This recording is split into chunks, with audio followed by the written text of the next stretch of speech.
El sexo sin pecado es como un huevo sin sal. Luis Buñuel. Estamos eróticamente hablando.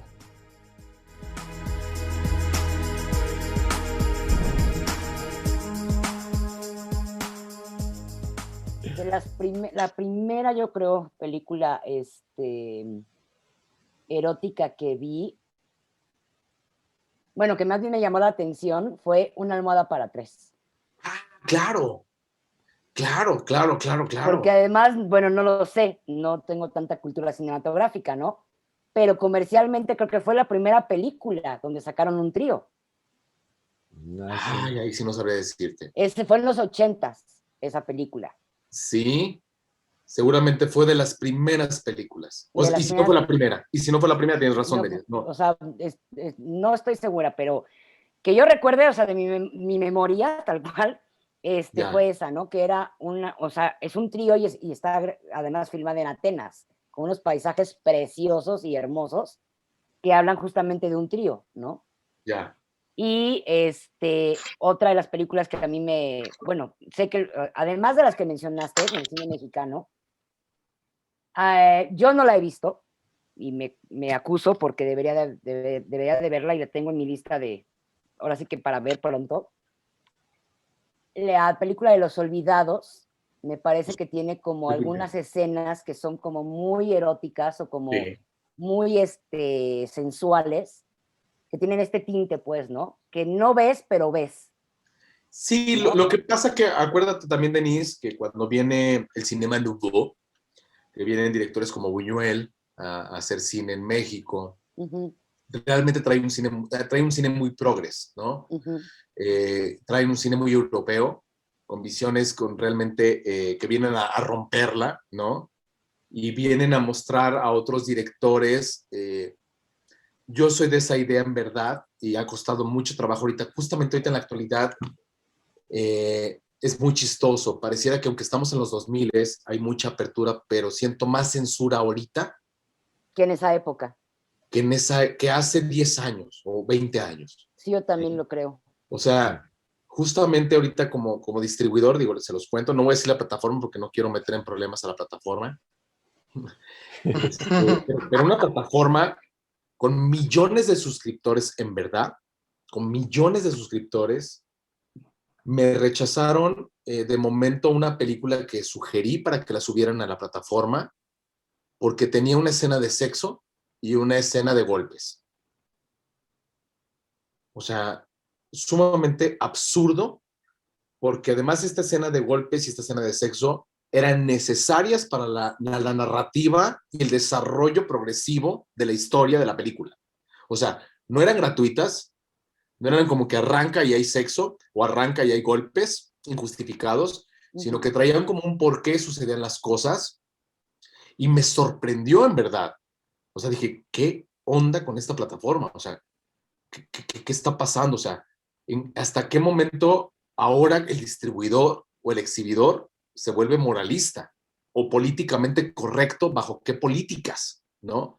Y justamente regresándome un poquito al tema de la sexicomedia, me llegó a suceder porque llegábamos a un punto donde cuando hablábamos, insisto, cuando hablábamos el tema del albur, en una época donde todo lo que era diferente era motivo de mofa, era motivo de burla, ¿sí? Pero estamos normalizados a eso. Y la gente diferente sobrevivía a eso porque tenía una capacidad de entendimiento sorprendente, donde además se adaptaban y la reviraban ellos mismos. O sea, no les daba por me voy a matar, ¡uy! ¿No? O sea, la regresaban, cabrón. Las personas de cristal que les dicen ahora, ¿no? Bueno, ahorita. Exacto. La Pero generación de cristal. Es. déjate de la generación de cristal, o sea, el parte del cine de sexicomedia que se hacía en esa época, los principales bufones, con todo respeto ahorita, que son mayoría, y lo digo como mayoría no con dolor, sino como qué chingón que lo hagan y lo digan, eran gays. Y eran los bufones de ese cine que se hacía en esa época. ¿Sí? O sea, eran bufones, y lo digo en buena onda, o sea, lo voy a decir así, tal cual como era. El jotito, el putito, además amanerado de sobremanera, con una feminidad exagerada, con un maquillaje hasta casi de payaso, ¿sí? Clown, y que se prestaban este toma y daca con los protagonistas albureros y villanos, ¿no? Que eran los protagonistas de estas historias. En esa época se permitía. A mí me tocó una época donde era prohibido, literalmente, de 4 años para acá, era prohibido tocar un tema gay o burlarte del gay. Era prohibido. Y no porque quisiera yo hacerlo. Y yo lo entendía. Era políticamente incorrecto. ¿Sí? Y entonces se complicaba, y no porque quisiera burlarme de los gays, sino que complicaba una de las esencias, una de las primicias importantes de la sexicomedia, ¿no? Sí. Donde de pronto cómicos como el Caballo Rojas se vestía de mujer y hacía unos personajes de mujer maravillosos. Maravillosos, sí. Maravillosos en un sentido cómico y no sexual, sino que permitían precisamente al juego, ¿no? Yo recuerdo hace poco, no podía hacer un comentario negativo Eugenio Derbez porque todo el mundo se le iba a la yugular, ¿no? Cuando realmente el material lo daba precisamente, el material de la comedia lo daba la diversidad. Claro. Pese a quien le pese, o sea, la diversidad, la complicación, el confrontar, daba la comedia. Y el autoescarnio. El autoescarnio completamente. O sea, yo recuerdo perfectamente a Luis de Alba en una comida en la que estuvimos juntos y decía, yo primero me burlo de mi gordura, ¿sí? Porque de ahí, en el momento que todos se ríen de mi peso, me están dando autorización para burlarme de ellos. Exacto. Wow. Sí, es que Okay. Es verdad. Es verdad, ¿no? Es verdad, o sea, en el momento que tú superas esa parte, no es que te dé la autoridad para hacerlo y burlarte de todo el mundo y ser un culero, güey. No.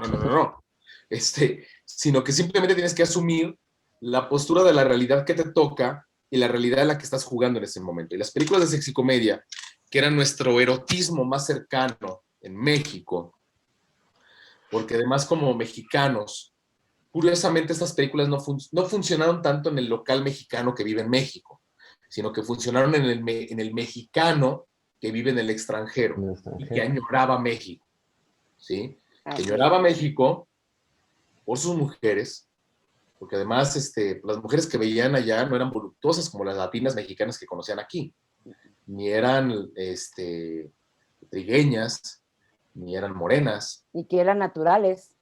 Naturales, exactamente, fogosas, ¿no? El humor.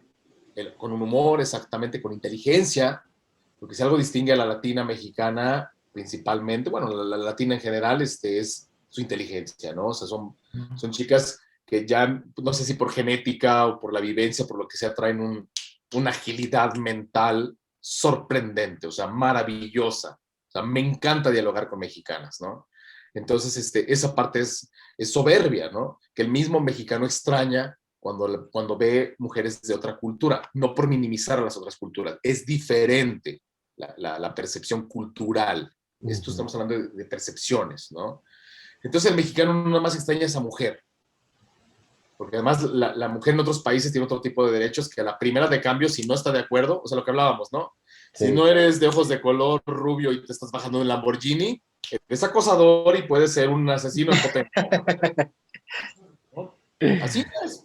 Sí. Los has visto en los pranks de YouTube y los has visto en los detrás de cámara de los canales de YouTube latinos, ¿no? O sea, esa es una realidad y eso muestra malamente esa realidad. Pero culturalmente el mexicano que está en el extranjero añora a esa mujer. No nada más eso, añora la comida. Porque la sexicomedia mexicana o las películas mexicanas de la frontera muestran los taquitos, las enchiladas, el pozole, el menudo, las garnachas, el trolelote, el esquite, el tuétano, o sea, cosas que estamos acostumbrados a vivir y a comer aquí. Y se pone peor, porque además te muestra el pueblo, su arquitectura, el espacio, el parque, el árbol, el camino, la brecha, el maizal, la granja, los borregos, o sea, cosas que son muy diferentes en cualquier otra parte del mundo. O sea, aquí puede haber 400 cabezas de ganado en un rancho mexicano, pero son muy diferentes a las 400 cabezas de ganado que están en Suecia o que están en Estados Unidos, que son Angus con un corte no sé qué, y que les ponen música clásica y les dan masaje. Sí, neta. Y aquí son vacas, güey, ¿me explico? ¿No? Y para otra parte del mundo son sagradas. Sí, pero efectivamente te muestran las costumbres, te muestran al pueblo, o sea, te muestran, o sea, te hacen añorar, ¿no? Te dan este sentido de nostalgia. Te sensibilizan, ¿no? No te Te sensibilizan. Más que nada, como dice Denise, es la añoranza de tus tradiciones, de tu lugar, de tu gente, de la forma de comer, de hablar, de comunicarse, todo eso.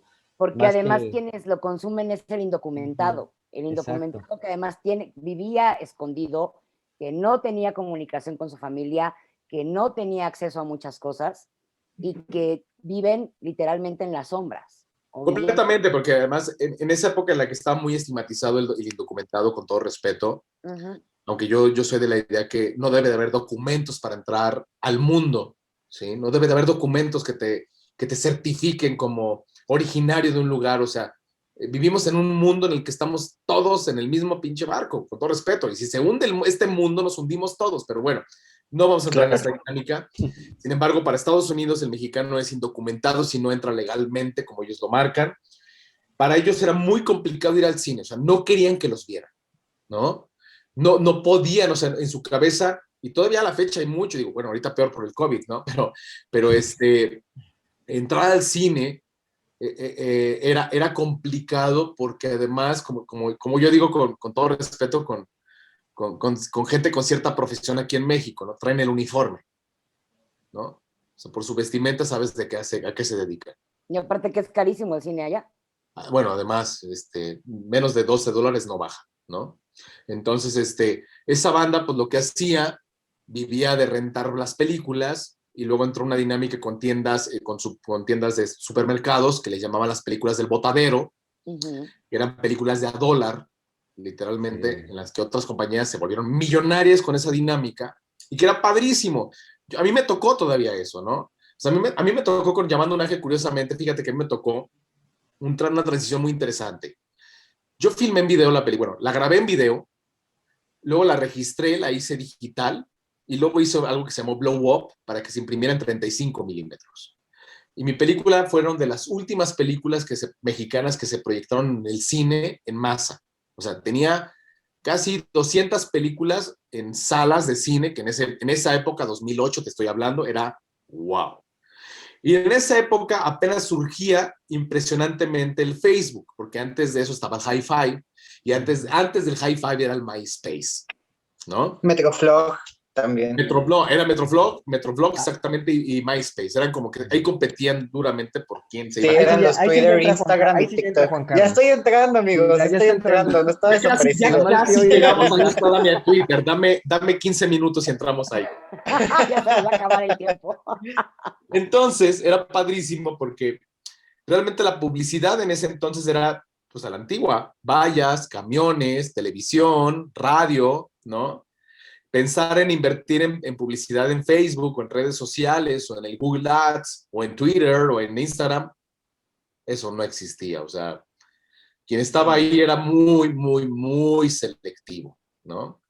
Y a mí me tocó precisamente esa parte, ¿no? Porque en esa transición, pues mi película pasó de bien a mal, o sea, las nuevas oleadas de dinámicas de publicidad de las películas se volvieron terribles, o sea, fueron campañas millonarias, que es también justamente lo que fortalece, o sea, no es nada más la cantidad de gente que está en una red social, sino es la red, es la cantidad de gente y la cantidad de publicidad que se puede invertir, porque no sé si lo sabían, pero nosotros somos el mercado, nosotros somos el producto, ¿no?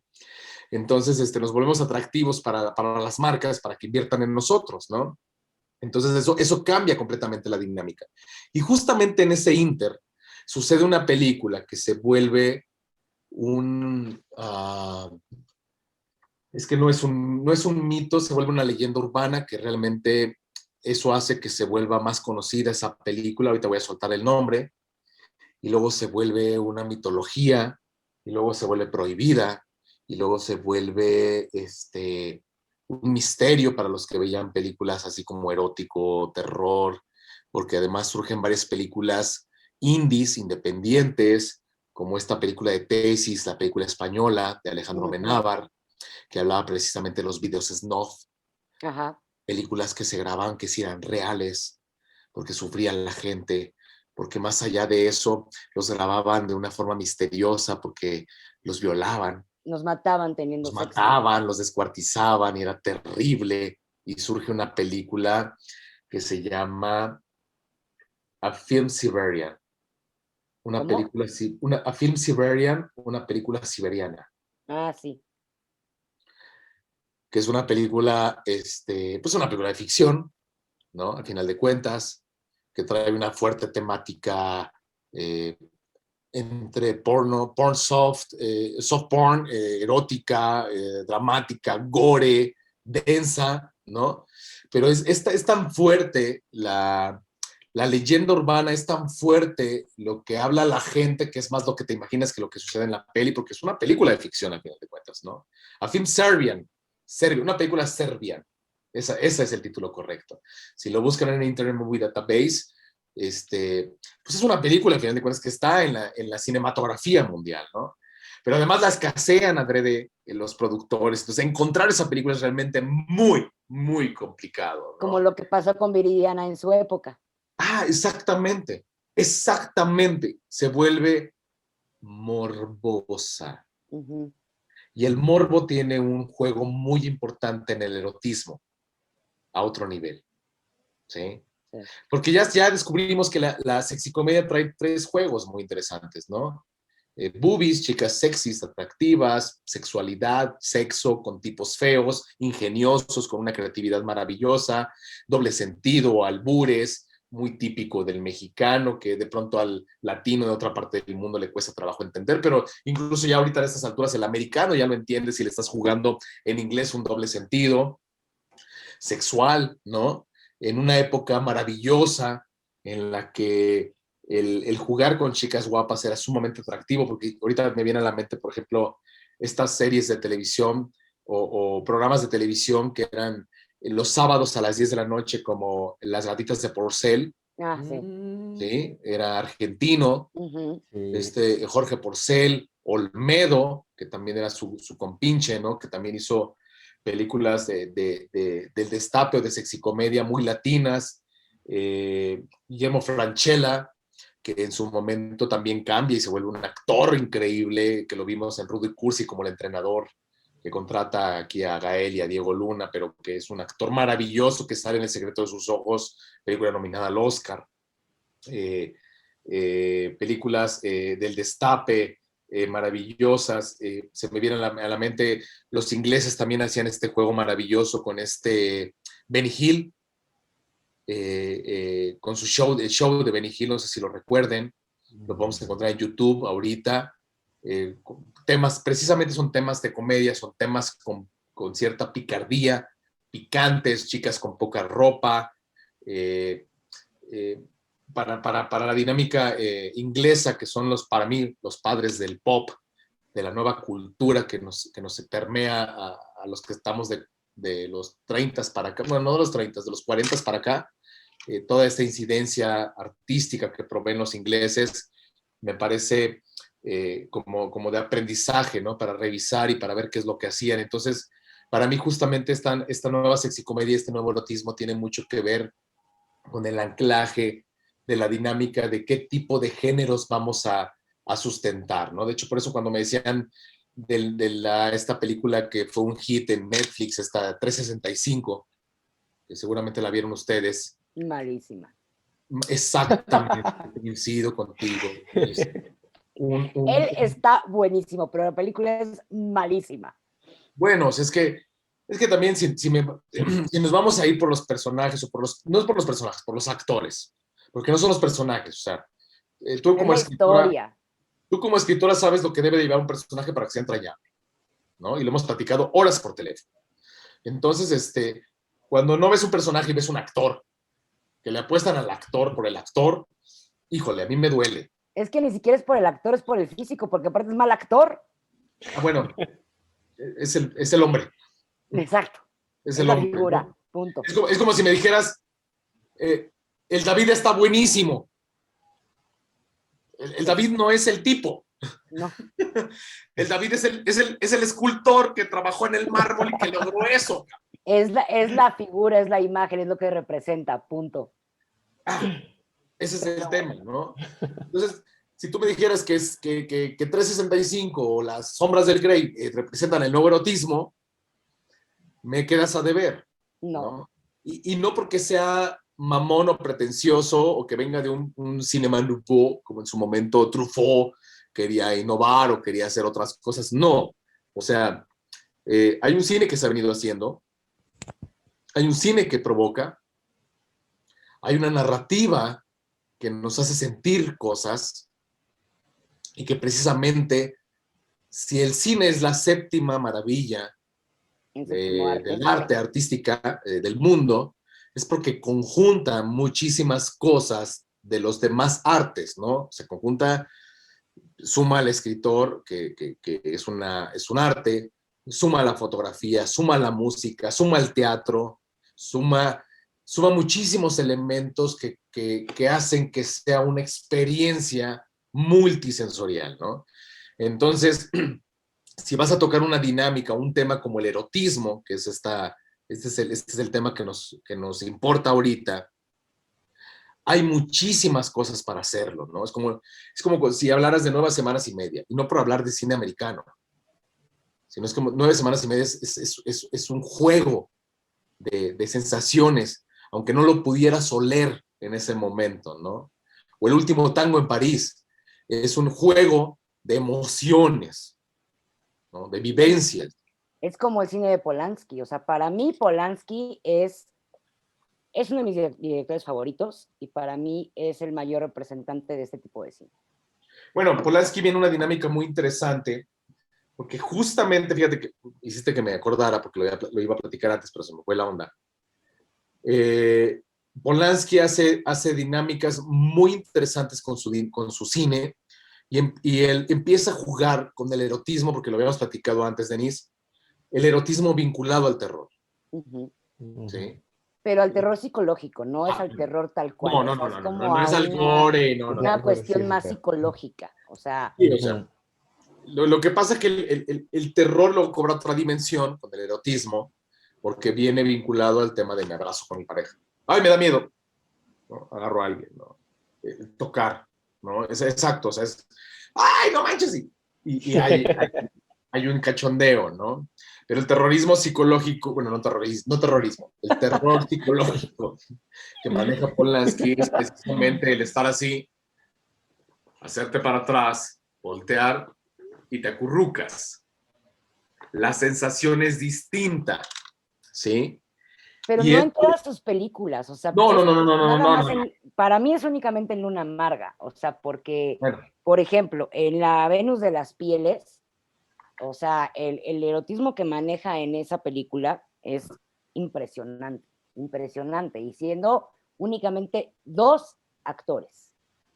Es como si fuera, bueno, la historia sucede en un escenario de teatro, ¿no?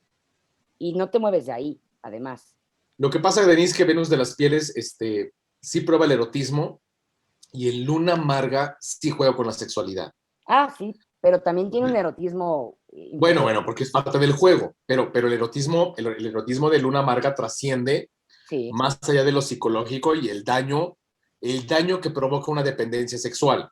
Claro, se convierte en una perversión. Y la perversión y la monotonía sexual, porque habla precisamente de esa parte, ¿no? En el momento que deja de ser una novedad, el tener una chavita como esta chica, en un tipo que es un eterno inconforme, ¿no? Que además es tan inconforme que no puede terminar una novela. ¿No? Sin spoilear. ¿No? Porque además el juego va más allá de eso, porque buscan más cosas, o sea, llegan a un punto de perversión y de limitaciones y de afectación donde ya eso no lo satisface. Y además se conocen también los dos personajes, se hicieron tanto daño los personajes que necesitan explorar otras cosas, o sea, ya el daño que me haces a mí físico o mental ya me vale, 3 hectáreas, ¿no? Sí, exacto. Lo que viene. Polanski abre esa puerta, pero para mí Kubrick la cruza, ¿no? Y Kubrick la cruza primero con Lolita. Ah, bueno, claro, sí. Porque además con Lolita no nada más cruza la puerta del erotismo y de la patología, ¿no? O de la perversión, que ahora ya es una perversión. Yo siempre he dicho, yo siempre defenderé a mis niños, ¿no? El niño tiene que ser niño hasta que cruce la mayoría de edad, ¿no? No es considerado un adulto, no, no, no.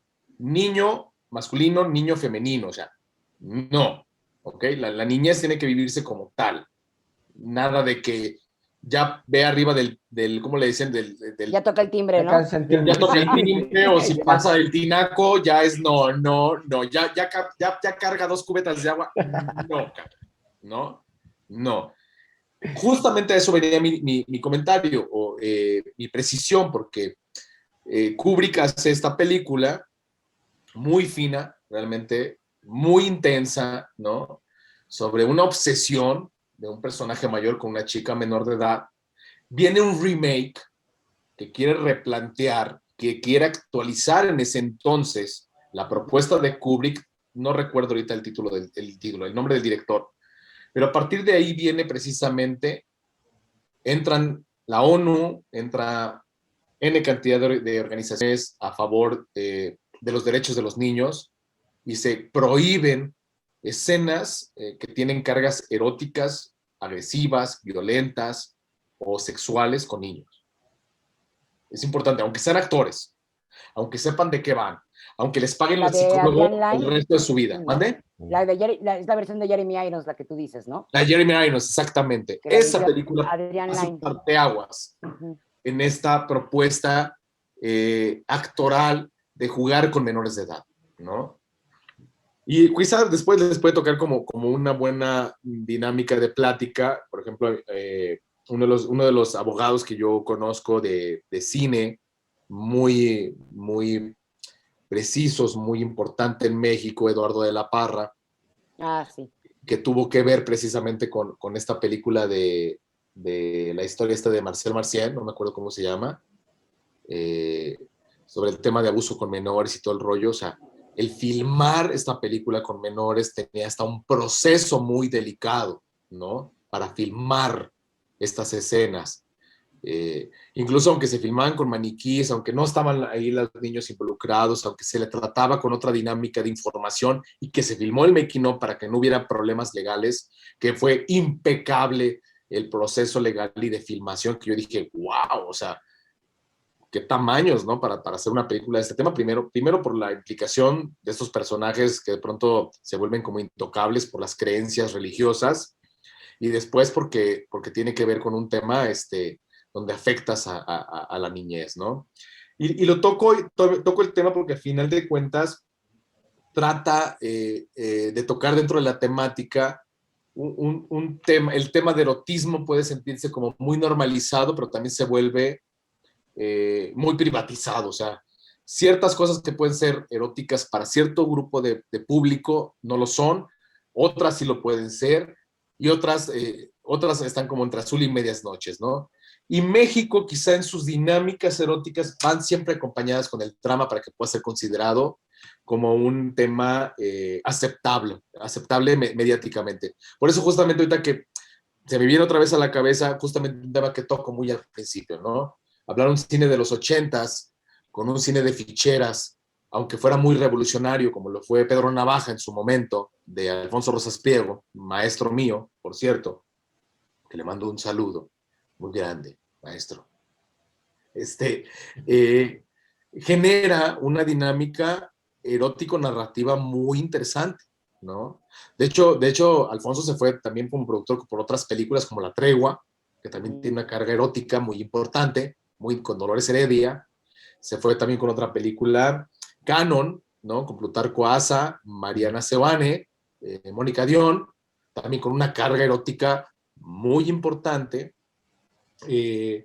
Películas que tratan de explorar precisamente el erotismo mexicano, ¿no? Que a mí me encanta esa parte porque justamente lo platicaba hace poco con una película erótica que estoy ahorita desarrollando, que te platicaba Denise, es muy importante porque la percepción del erotismo del latino mexicano es muy diferente a la del europeo nórdico, ¿no? Aquí dices, te engañé, y es como, ¿con quién? ¿Por qué? Y la pasión, y no, maldito, y te voy a matar, y hace todo un drama, y vas a ver, y ahí está afuera del motel esperando porque quieres saber quién es. Y a lo mejor se logra algo interesante en esta discusión que puede ser parte de una película, pero en el europeo la perspectiva ya más avanzada en otros países, te engañé, es como, chido, ¿cuándo te vas? ¿No? Pero es que pasó esto y esto. Oh, ok, ¿los puedo grabar? Me hubieras invitado. Me hubieras invitado, ¿los puedo grabar? ¿No? Entonces, eso cambia completamente la sensación y la percepción de lo que pudiera comunicarse de los autores en la cinematografía, ¿no? Entonces, pues no sé qué más, sí, exacto, no sé qué más quieres platicar. No, pues ya se nos acabó el tiempo. Héctor, te agradezco muchísimo que hayas estado con nosotros. El tema es inagotable. Tendremos que volverte a invitar porque de verdad me encanta todos tus conocimientos, tu sapiencia, tu experiencia además.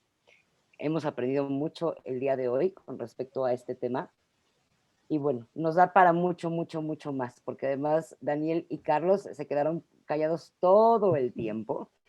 Pues es que estaba bueno. Hay mucho que explorar todavía dentro del cine erótico, tanto en México como en el mundo, por supuesto, ¿no? Hay 1000 películas, hay muchos directores que se han dedicado a esto, hay obras maestras, ¿no? Dentro del cine erótico. Pero te agradezco muchísimo tu presencia, te agradezco que hayas aceptado la invitación a este programa, que hayas venido con nosotros aquí a este podcast y que estuvieras eróticamente hablando sobre el cine. No, gracias a ustedes por invitarme. Realmente digo que me dijiste que era un tema del cine erótico. Yo recuerdo cuando te dije, el erotismo realmente está siempre vinculado a otros géneros. El erotismo como tal, digo, sí es padre, pero a mí me gusta mucho cuando se vincula a otras dinámicas, ¿no? Porque la cinematografía en sí es un grupo de géneros, es un grupo de sensaciones, es un grupo de emociones, y tanto como puedes pasar de la comedia al drama, del drama al melodrama, del melodrama al erotismo, del erotismo a la provocación, de que si ves que si hay penetración y puede ser realmente pornográfico o no lo es, de que si entras realmente al terror psicológico y luego de ahí pasas a la sangre y todo ese rollo. Eso es, al final de cuentas buscamos como realizadores tocar emociones, comunicar, porque al final de cuentas la mejor comunicación que puede haber es a través de las experiencias humanas, y es como tratamos de comprender. Y fíjate que regresando un poquito más atrás, esto se vuelve precisamente esta charla a las principales experiencias de los primeros hombres que se juntaban alrededor del fuego a contar historias, ¿no? A contar anécdotas. Y eso es maravilloso porque esto nunca va a terminar. No. Y eso a mí es la parte que a mí me motiva y me emociona bastante, ¿no?